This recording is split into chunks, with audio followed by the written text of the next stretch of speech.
일주일 동안 잘 지내셨습니까? 네. 옆 사람에게 이렇게 한번 축복하며 인사하시죠. 짝뼈 하겠습니다. 샬롬. 샬롬. 네, 주님이 주시는 샬롬 평강의 복이 우리 심령 가운데 우리의 교회에 우리의 가정에 넘쳐날 수 있기를 축복합니다. 네. 우리는 지난 시간에 자신의 삶을 제물로 드렸던 사도 바울에 대해서 우리가 살펴보았습니다. 오늘의 본문은 사도 바울이 디모데를 어떻게 평가하는지를 말씀을 통해서 배울 수 있습니다. 사도 바울은 철저하게 하나님 중심의 사람이었습니다. 그래서 하나님의 시각으로 상황을 판단하고 사람을 그는 평가합니다. 그 결과 빌립보 교회를 섬길 사역자를 선정하는데 사도 바울이 디모데를 선택합니다. 오늘 본문의 말씀을 살펴보면 바울은 어떤 시각과 판단의 기준으로 디모데를 파송했는가 그게 잘 드러나 있습니다. 그러니까 디모데의 신앙이 어떤 신앙을 가졌는지를 오늘 본문의 말씀을 통해서 우리가 알 수 있습니다. 첫 번째로 디모데는 바울과 뜻을 같이 하는 사람이었습니다. 오늘 본문 20절을 보시면 이는 뜻을 같이 하여라고 말하고 있습니다. 여기서 뜻을 같이 했단 말은 바울과 한 뜻이 되었다는 말입니다. 그리고 사도 바울은 1장과 2장에서 뜻이 하나가 되는 것, 한 뜻을 품는 것, 그것을 대해서 계속해서 강조해서 말씀을 했죠. 그 대표적인 구절이 2장 2절에 보시면 마음을 같이하여 같은 사랑을 가지고 뜻을 합하여 한 마음을 품어 그랬습니다. 그러니까 한 뜻에 대해서 네 가지로 다른 표현을 써서 지금 사도 바울은 강조하고 있습니다. 사도 바울이 빌립보 교회에 보낼 사역자로 디모데를 선정한 것은 디모데가 바울과 한 마음과 한 뜻이 되었다는 거예요. 그렇다면 뜻을 같이 한다는 것은 어떤 의미가 있을까요? 만일 우리가 어떤 일을 다른 사람과 같이 하게 될 때 상대방의 뜻이 어떠하든지 무조건 그것을 따르는 것을 말할까? 그렇지 않겠죠. 지난주에도 말씀드렸처럼 우리 사람은 다 자기중심적이에요. 자기중심적이기 때문에 우리에게는 악한 마음도 있고 자기 이익에 유익한 대로 어떤 일을 선택할 가능성이 높아요. 그러므로 무조건 그 사람의 뜻을 따르는 것은 결코 옳은 일이 아닙니다. 여러분 한번 지금 우리나라가 그 대통령 탄핵 때문에 엄청나게 지금 혼란스럽죠. 2차 세계대전이 일어나고 그 제국주의가 끝나고 이제 많은 나라들이 독립했습니다. 그 대표적인 나라 우리나라죠. 그 당시는 힘 있는 나라가 다 힘없는 나라를 다 공격하고 다 자기 나라로 삼아버렸어요. 우리나라도 일본으로부터 해방이 됐죠.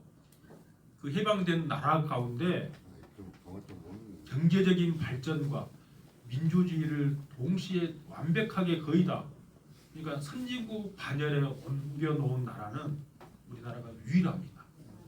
전 세계 지구상에서. 여러분들 그런 우리나라에서 21세기에 친위 쿠데타가 일어날 것을 누구 알았겠어요?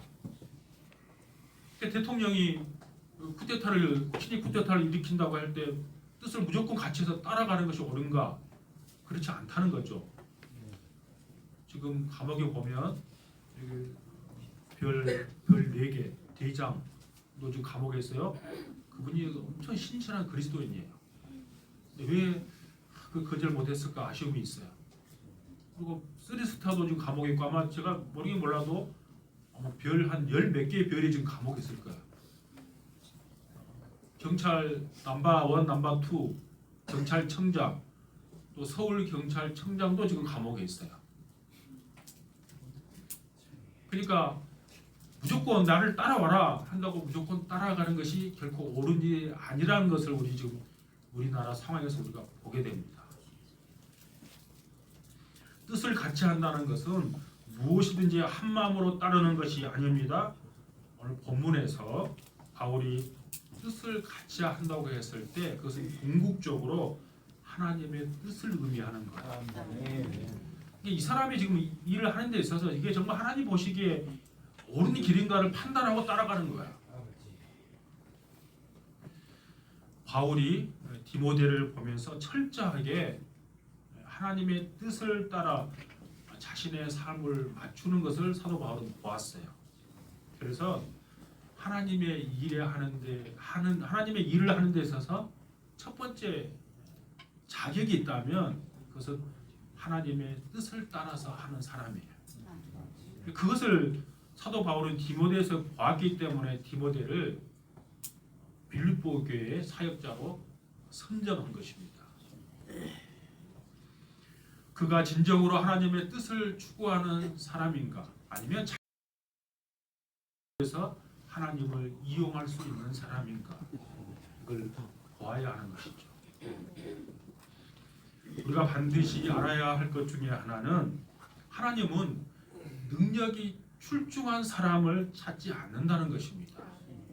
왜냐하면 하나님이 능력이 무한하시기 때문에 그래요. 하나님은 그분의 뜻을 찾고 구하는 사람을 하나님은 찾으세요. 디모데는 바울과 뜻이 같았고 그 뜻의 중심에는 하나님의 뜻이 있었습니다. 그렇다면 그들이 같이 한 하나님의 뜻이 무엇일까요? 그것은 바로 성경 말씀입니다. 하나님께서는 자신의 뜻을 성경의 기록을 통해서 온전히 말씀하셨어요. 그래서 우리는 하나님의 뜻을 추구하기 위해서 하나님의 음성을 들으러 한다거나 또 어떤 신비적인 체험에 의존하지 않습니다. 물론 하나님께서는 지금 이 순간에도 음성으로 우리에게 말씀하실 수 있죠. 또 꿈과 환상을 통해 신비적인 경험을 통해서 얼마든지 말씀하실 수 있어요. 근데 그것은 특별한 상황입니다. 긴급할 때의 상황입니다. 하나님의 뜻은 성경을 통해 이미 계시가 되었어요. 그래서 우리는 하나님의 말씀을 단지 묵상적인 측면에서 보는 것도 중요하지만 거기에서 머물러 있는 것보다 하나님의 말씀을 좀 더 깊게 공부하고 연구할 필요가 있어요. 하나님의 성품이 무엇인지, 그분의 뜻이 무엇인지, 그분의 가치가 무엇인지 우리가 알게 될 때 이 땅에서 만나는 수많은 삶의 과정 속에서 그분의 뜻을 성취할 수 있기 때문입니다. 그래서 우리는 성경 말씀을 생명처럼 그래서 여기는 거예요. 왜냐하면 내가 잘 되기 위해서가 아니라 나를 통해서 이 땅에 하나님의 뜻을 이루기 위해서 성경을 우리가 공부하는 거예요. 아멘. 한번 예를 들어보겠습니다. 우리는 그 신비주의, 하나님은 신비하지만 우리가 신비주의를 늘 쫓아가면 안 된다 그랬어요. 저도 뭐 그런 경험이 많이 있지만 저 그거 자제하려고 생각해요. 그거 잘못하면 그 길로 가면 잘못된 길로 갈 가능성이 높아지기 때문에 그래요. 한번 예를 들어볼게요. 우리 청년들 앞으로 결혼하게 될 텐데 학교를 선택하는 것보다 직장을 선택하는 것보다 배우자를 선택하는 것이 더 중요해요. 근데 이 사람이 나의 배우자인지를 어떻게 알고 뭐 어떤 사람을 선택할까? 그게 성경에 다 나와 있어요. 성경을 공부하면 배우자는 이러이러해서 선택해야 된다는 거 그게 진리가 다 나와 있기 때문에 거기에 맞춰서 선택하는 거야. 가장 기본적인 선택이 뭘까요? 믿지 않는 사람과 명예를 같이 맺지 않는 거야. 그러니까 최소한 믿지 않는 사람과 연애하고 데이트할 수 있어요. 근데 결혼을 결심하면 결혼하기 전까지 최소한 그 사람은 세례를 받아야 돼요. 그게 성경이 우리에게 제시해주는 배우자의 선택 기준이에요. 혹시 그렇게 결혼 못하고 혹시 결혼했다면 책임이 더 무거워요. 이제 전도하셔야 돼요. 전도할 자신이 있으니까 그렇게 한 거예요. 배우자를 선택할 때 이런 기준이 있어요. 여러분 보세요. 청년들, 하나님께서 하와를 아담에게로 이끌어 왔어요. 이끌어 왔을 때 너는 내 뼈 중에 뼈요 살 중에 살이라. 이 표현에서 이게 무슨 말인가 하면 그 사람에 대한 매력이 있다는 말이에요. 그러니까 배우자를 선택하는 데 있어서 그 사람 직업도 봐야 되고 그 사람 여러 가지도 봐야 되지만 그 사람이 정말 내가 끌리는 매력이 있어야 그 사람하고 이불을 덮고 사는 거예요. 돈만 보고 평생 50년 뭐 살 수 있어요? 못 사는 거죠. 그러니까 신앙을 봐야 되는 거고 그 사람에게 끌림이 있어야 돼. 그게 성경이 우리에게 제시해 주는 거예요. 또 한 가지 제가 부부 세미나 하면 늘 강조하지만 하나님이 우리를 창조하실 때 내가 완벽하면 그게 50%예요. 이게 50%와 50%가 만나서 100%를 이루는 거예요. 그 사람의 단점 50%를 보고 내가 그것을 수용할 수 있을 때 그 사람을 선택하는 거예요. 그 50%가 내가 도저히 감당이 안 된다 그러면 그 사람은 배우자로 선택하면 안 돼요. 또 한 가지, 배우자를 놓고 여러분 기도할 때 하나님이 어느 날 갑자기 야 누구가 너의 배우자단다 이렇게 이야기해 줍니까? 안 해줘요. 가만히 있으면 배우자를 하나님께 나의 옆에다가 갖다 놔요? 그렇지 않아요. 그렇게 할 수도 있죠. 근데 언제나 두 가지를 생각하셔야 돼요. 배우자 선택하는 기준에 있어서 첫 번째, 이삭의 결혼을 보세요. 아브라함이 아들의 결혼을 놓고 굉장히 기도하고 하나님의 뜻을 따랐어요. 그것은 인간이 주도적으로 한 것이 아니라 하나님이 주도적으로 해서 리브가를 아내로 맞이한 것을 창세기에서 보게 돼요.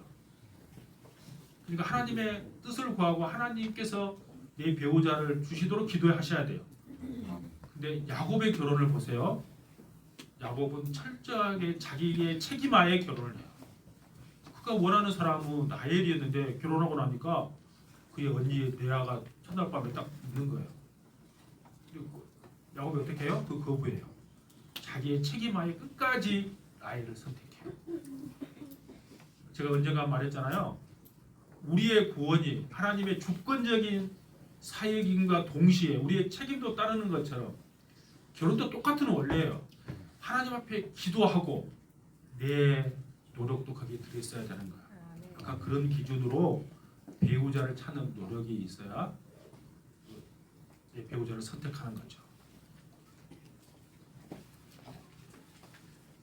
여러분 하나님의 뜻 그게 성경에 다 나와 있다는 거예요. 바울과 디모데는 이렇게 하나님의 뜻을 중심으로 하나 된 것입니다. 그러기에 바울이 빌립보 교회에 파송할 사역자로 디모데를 선정할 수 있었다는 말입니다.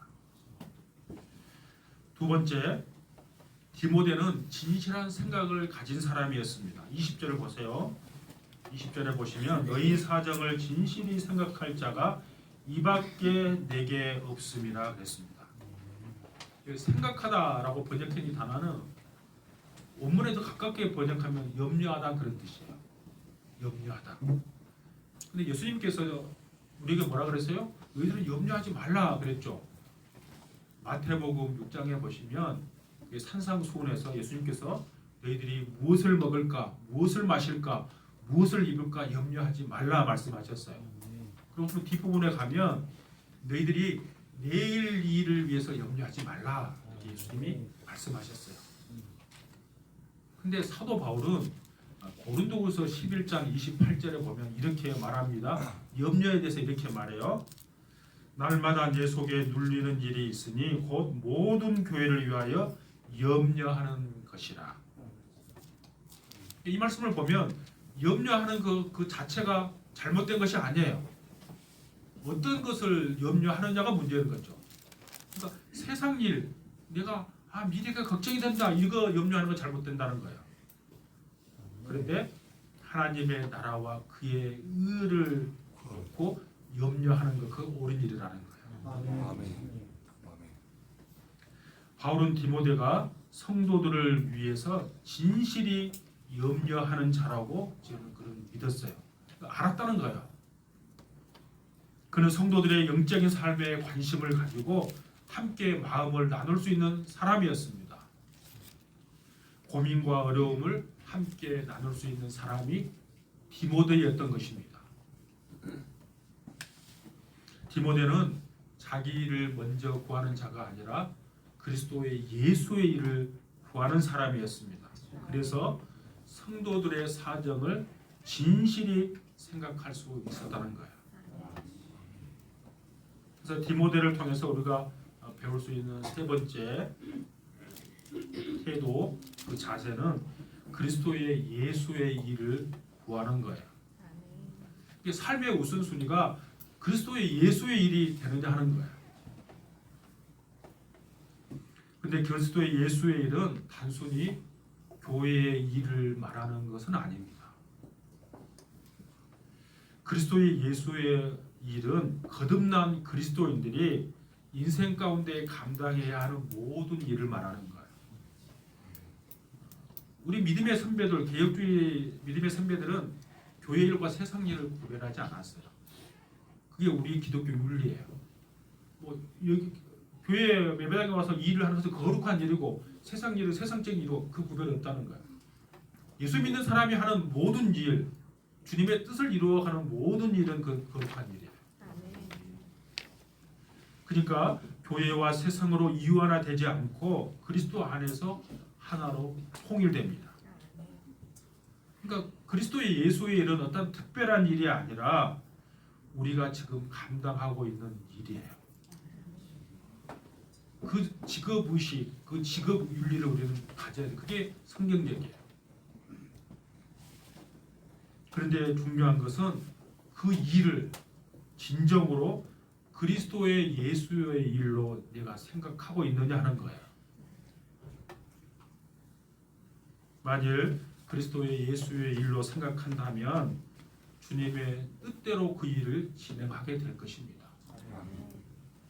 자신이 하고 있는 일의 그 계획과 과정과 진행 속에 주님의 뜻을 묻고 그 일을 하게 되는 거예요. 그러니까 내가 지금 나에게 맡겨주는 그 세상 그 흔히 말하는 세상의 일이 주님이 나에게 맡겨준 일이에요. 그 주님의 뜻을 묻고 그 일을 하는 거예요. 이걸 오해하면 교회와 늘 세상과 구분하려고 하는 그 건강한 신앙이 아닙니다. 우리의 믿음의 선배들은 절대로 그걸 구분하는 적이 없어요. 대표적인 우리가 따라가는 칼빈은 철저하게 내가 지금 하고 있는 그 일이 하나님께서 나에게 맡겨준 사명이라는 직업 윤리를 가지고 있었던 사람이에요. 제가 한번 예를 들어보겠습니다. 제가 금요일 날 우리 화양면 교회 앞에 부활절 예배를 위해서 목사님들 회의가 있었어요.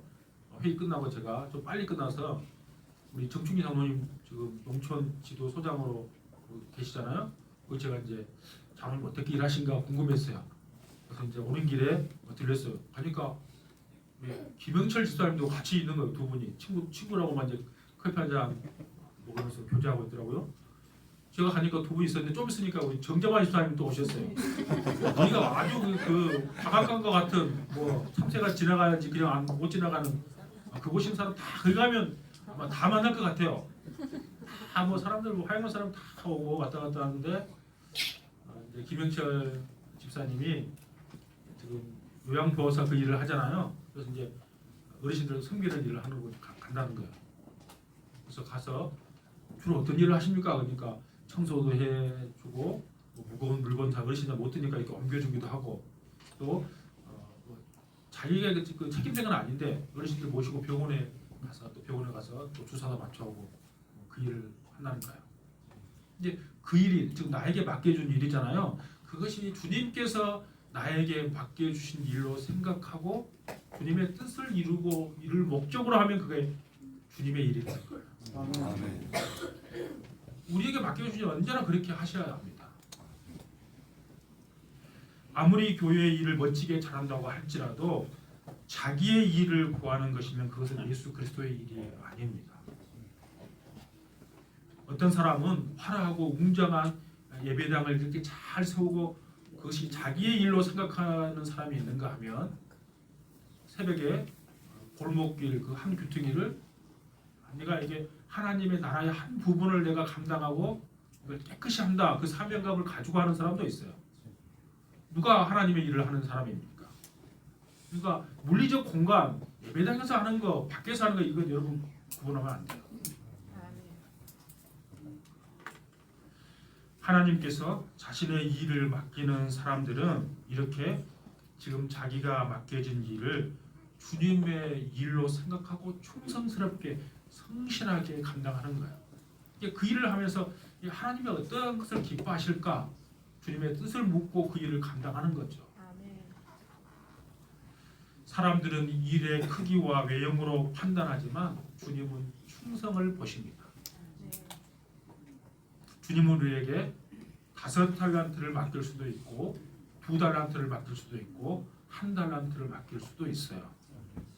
우리의 관심은 내가 몇 달란트를 받았냐 이게 우리의 관심이 많아요. 그러나 주님은 우리의 충성을 보세요. 그러니까 우리의 시각을 주님께 늘 맞추셔야 돼요. 적은 일에 충성했는지를 주님은 보십니다. 그리고 적은 일에 충성한 자에게 주님은 큰 일도 맡기실 줄로 믿습니다. 지금 내가 하고 있는 그 일이 하나님께서 맡기신 일인 줄로 믿고 우리가 충성해야 합니다. 그것이 그리스도의 일을 구하는 자의 자세입니다. 네 번째, 디모데를 통해서 우리가 배울 수 있는 그 신앙의 자세, 그것은 그는 연단을 통과하였다는 것입니다. 여러분 22절을 보십시오. 22절에 보시면 디모데의 연단을 너희가 아나니 그랬습니다. 연단이라는 헬라 단어 이것은 테스트예요. 시험 그리고 검증이라는 뜻이에요. 그러니까 사도 바울이 디모데를 볼 때 단순히 젊고 열정적인 사람이 아니라 수많은 시험과 훈련을 통해서 신실함이 입증된 사람이라는 것을 사도 바울은 알았어요. 그래서 디모데가 시험을 거쳐서 신뢰할 수 있는 동역자로 검증되었다는 것을 지금 증거하고 있는 거예요. 여러분 사도행전 우리가 보다가 빌립보서에 왔는데요. 여러분 사도행전 16장 이후에 보면 사도 바울이 2차 선교 여행을 갈 때 바울과 실라가 같이 떠나면서 누구를 만나요? 오늘 본문에 나온 디모데를 만나게 되잖아요. 2차 선교 여행을 하면서 수많은 어려움을 사도 바울은 겪게 됩니다. 누구와 겪었는가 하면 디모데와 함께 겪게 돼요. 바울은 수많은 어려움을 겪었습니다. 그러면서 바울은 디모데의 그 영성과 인격과 성품을 잘 알게 된 것이죠. 어떤 어려움이 있어도 묵묵하게 자신의 일을 헤쳐나갈 사람이란 것을 사도 바울은 알았어요. 그 전에 그걸 잘 못한 사람이 있었죠. 마가는 그래서 2차 선교여행 때 배제해버리잖아요. 그런데 두 번째 만나게 한 그 디모데는 어려움을 잘 묵묵히 감당하고 나갔던 사람이었어요. 여러분 시험이라는 단어는 그리고 관양에 가면 제철소 있잖아요. 그 제철소에 가면 그 재련할 때 그 용광로에서 막 불이 막 펄펄 끓잖아요. 끌 때 불순물들을 다 제거하고 그 순금을 추출할 때 쓰는 표현이에요. 그러니까 우리의 인생 가운데 하나님은 우리를 연단해 감으로 우리 안에 있는 불순물들을 다 빼내기를 원하세요. 우리가 그냥 좋은 길만 갈 때는 우리 불순물이 안 빠져요. 우리가 고난을 겪고 어려움을 겪을 때 내 속에 있는 불순물이 다 제거됨을 아는 거죠. 그래서 사도 바울이 디모데의 그 연단을 통과한 것을 너희가 안다 그 말은 이 사람은 그 속에 있는 불순물들이 다 제거된 믿을 만한 사람이다라는 것을 말하는 거예요. 그때 우리는 영적인 상태와 인격의 실태를 발견하게 되는 거예요. 연단의 과정을 통해서 그걸 보게 되는 거예요. 그 과정 속에서 우리는 주님을 더욱더 의지하게 되고 신뢰함을 통해 더욱더 성숙한 신앙과 인격을 가지게 되는 것입니다. 여러분 주님은 우리에게 늘 좋은 것만 주시지 않습니다. 우리가 먹고 그냥 쉽게 소화할 수 있는 죽만 주는 것이 아니고요. 때로는 우리가 먹기 어려운 딱딱한 음식도 우리에게 주세요. 그래서 예수 그리스도의 모습에 가깝도록 우리를 성장시키고 성숙시키기를 원하세요. 시편 23편에 보시면 하나님을 우리의 목자로 말씀했어요. 그래서 목자 되신 하나님께서 푸른 초장과 실만한 물가로 우리를 인도해 가신다고 말씀해주고 있습니다. 근데 말씀을 잘 읽어보면 때로는 사망의 임침한 골짜기로 우리를 인도하신다고 말씀하고 있어요. 왜 하나님께서 사망의 임침한 골짜기로 우리를 인도해 가실까? 지금 목자하고 양의 비유를 지금 됐잖아요. 그 이유가 있어요.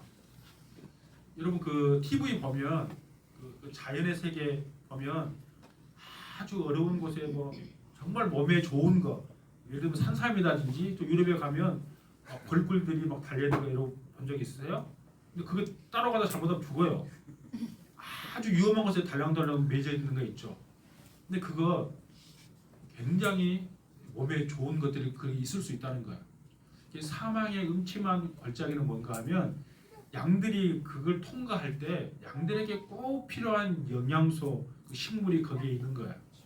그러니까 목자는 위험한 거 알면서도 양을 이끌고 그리 가는 거예요. 왜냐하면 그게 꼭 그 양에게 가장 필요한 영양소가 있기 때문이에요. 또 그 골짜기를 지나면서 목자에 대한 대단한 신뢰가 그에게 형성되는 거죠. 우리의 삶에도 사막의 음침한 골짜기와 같은 그런 삶이 우리에게 찾아올 수 있어요. 그 연단의 시간을 통해서 하나님께서 우리에게 주시고자 하는 그 하나님의 놀라운 은혜를 주실 줄로 믿습니다. 아멘. 그리고 그 연단을 통해서 하나님은 언제나 놀라운 걸 주세요. 또한 그 가정 속에서 주님의 신실하심에 대한 신뢰를 쌓게 될 것입니다. 마지막 5번째, 디모데에게 있는 신앙의 모습, 그는 섬기는 자의 모습을 가지고 있었어요. 본문 22절 한번 다시 보세요. 자식이 아버지에게 함과 같이 나와 함께 복음을 위하여 수고하였느니라. 그러니까 디모데는 마치 아버지에게 하듯이 극진한 존경과 예를 가지고 바울을 대했다는 말이에요. 이것이 교회에서 아랫사람이 윗사람을 대할 때 취할 태도예요. 주 안에 있다고 해서 예의 없이 존경도 없이 하는 것은 그건 예의가 아니죠. 그러니까 사랑은 무례히 행치 않는다 그랬어요. 그래서 주 안에도 규범과 범절이 있는 것입니다. 이것은 물론 유대적 예의 범절과는 다른 기독교적인 예의와 규례를 뜻합니다. 그 중심에는 사랑과 겸손 그리고 상호 존중이 있는 거예요. 이건 서로가 서로에게 하는 거예요. 이러한 태도에 사도 바울은 디모데를 자신의 아들처럼 사랑했다고 성경 기록하고 있어요. 고린도전서 4장에 보면 주 안에서 사랑하는 신실한 아들이라고 사도 바울은 디모데를 그렇게 평가합니다. 또한 아버지와 같이 수고하였다는 이 표현이 있는데 이 표현이 좀 약한 표현이에요. 원문의 뜻에 가깝게 하면 종노릇하였다는 의미예요. 종이 주인을 대하듯이 섬겼다는 의미예요. 그러니까 디모데는 사도 바울을 섬길 때 마치 종이 주인을 섬기듯 이렇게 아버지같이 섬겼다는 거예요.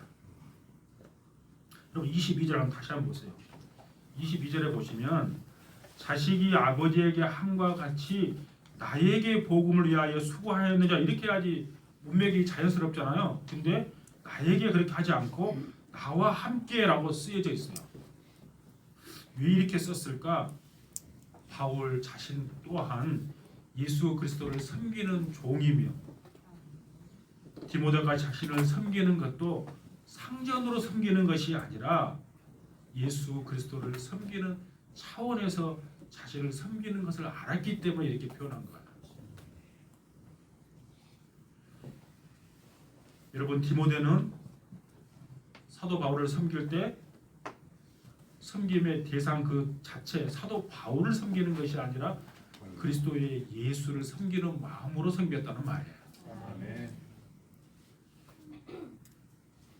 바울이 그 일에 주도적 역할을 감당했기 때문에 그를 아버지처럼 섬겼다는 말입니다. 그러니까 교회에서 목회자들을 섬길 때 사실 목사이기 때문에 섬긴 것이 아니라 그리스도의 복음 때문에 섬기는 것이죠.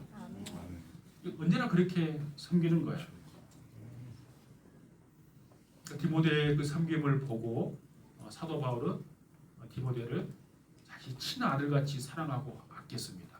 그러니까 서로가 서로 존경과 사랑이 서로가 서로에게 있는 것이죠.